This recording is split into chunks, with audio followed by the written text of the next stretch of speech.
Hi, my name is Mor, and I'm going to spend the next 5 minutes telling you what we can learn from Twitter as a microcosmos of our society. Twitter is one of the popular social media services that we all have started to know in the last few years. So these networks like Facebook, Twitter, Flickr, Foursquare, and others allow hundreds of millions of participants to share lightweight content items like status messages, like links, like photos and videos in a highly connected social space. In fact, these systems are so new and different than what we've seen before that my colleague Jeff Bose and I dubbed them social awareness streams to note the fact that they have new characteristics. For example, they allow content sharing in passive form. They allow in a highly connected social space and in a stream, they consume in a stream format.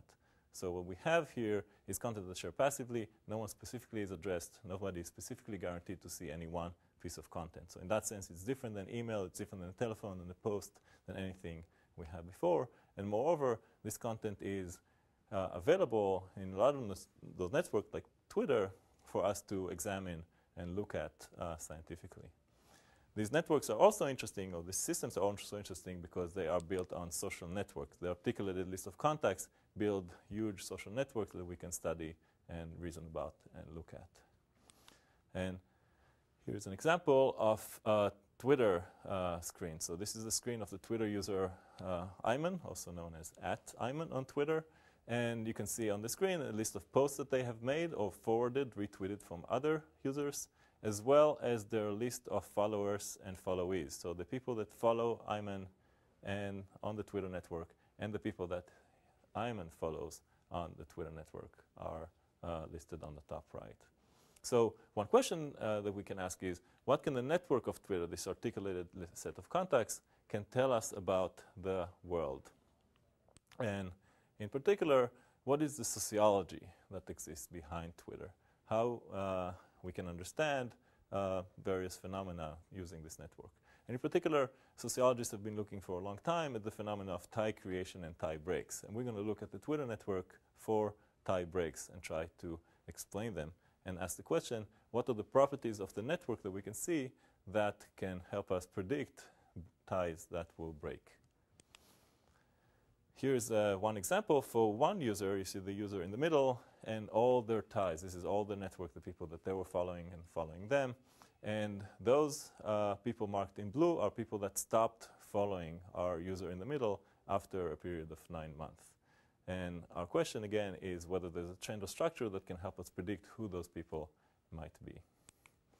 Why would there be any trend or structure? Well, sociology already gave us some of the answers that might be in effect. One idea is the concept of tie strength that was brought forth by Granovetter in the 70s, and they talked about stronger and weaker ties that individuals may have, where strong ties are the ones that offer emotional support and intimacy, and weak ties are the ones that maybe not your close friend and family, but the ones that can help you get jobs or loans and stuff like that.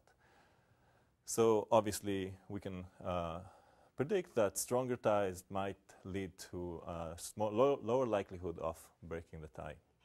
Embeddedness is a related idea, and embeddedness is the set of relationship that exists between you and a friend through third parties. In other words, common friends.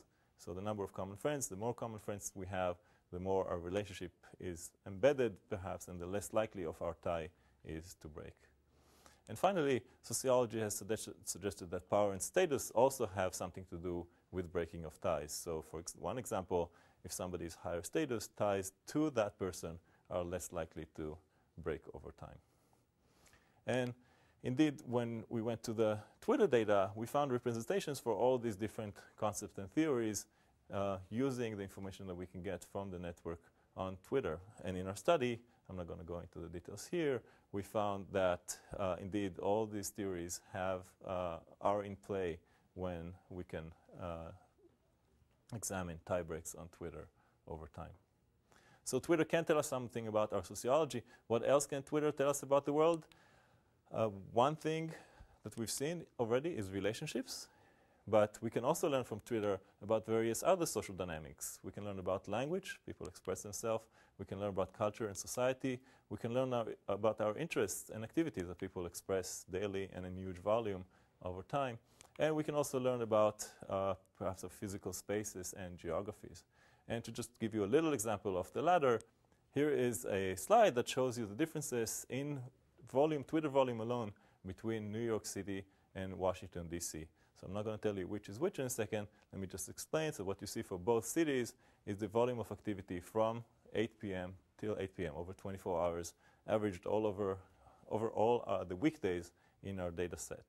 So on the left, 8 p.m., and you see the activity in both cities kind of drops towards 6 a.m. where everybody's already gone to sleep and not a lot of people have woken up yet, and then rises again, and we finish at 8 p.m. And if you look at the two graphs, the one on the left is actually the New York City graph, and you see the New York City peak activity time is night, where Washington, D.C.'s peak activity is lunchtime, where everybody's out wheeling and dealing in our nation's capital. So what does it mean? We're not sure yet. There's still a lot of room to investigate and interpret this finding using Twitter data. This is just our initial attempt to look at what can be done. But I think it's starting to tell us that Twitter is a microcosmos that can tell us a lot of different things about our communities, about our relationships, about our society in general. Of course, for more details, you will need to read the papers that are available from my website.